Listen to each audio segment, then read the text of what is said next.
الدلالة الأساسية هي ليس كما أشاع البعض أن مادة الفيزياء تم تسريبها أو أنه في أسئلة خرجت من داخل اللجان إلى خارج اللجان.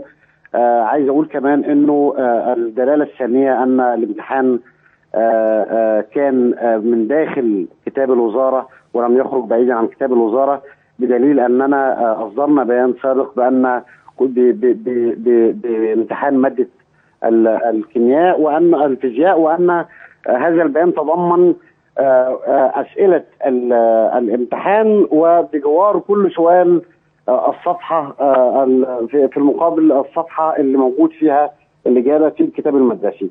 عايز أقول إنه يعني الدلالة الرئيسية أو الأساسية في هذه النسبة هو أن امتحان الفيزياء لم يتم تسريبه ولم يحدث به حالات غش كثيرة، لكن عندنا 427 طالب وطالبة من العيال العشوائية حصلوا على الدرجة النهائية، وده يحمل دلالة أخرى أن الامتحان كان نزيها وفي متناول الطالب المتوسط زي ما قلت قبل كده، إلى جانب بعض الأسئلة في متناول الطالب المتميز حتى تحقق العدالة بين الطلاب. طيب أستاذ بشير، ماذا عن الإجراءات الاحترازية التي اتخذتها وزارة التربية والتعليم لمنع تسريب المواد المتبقية؟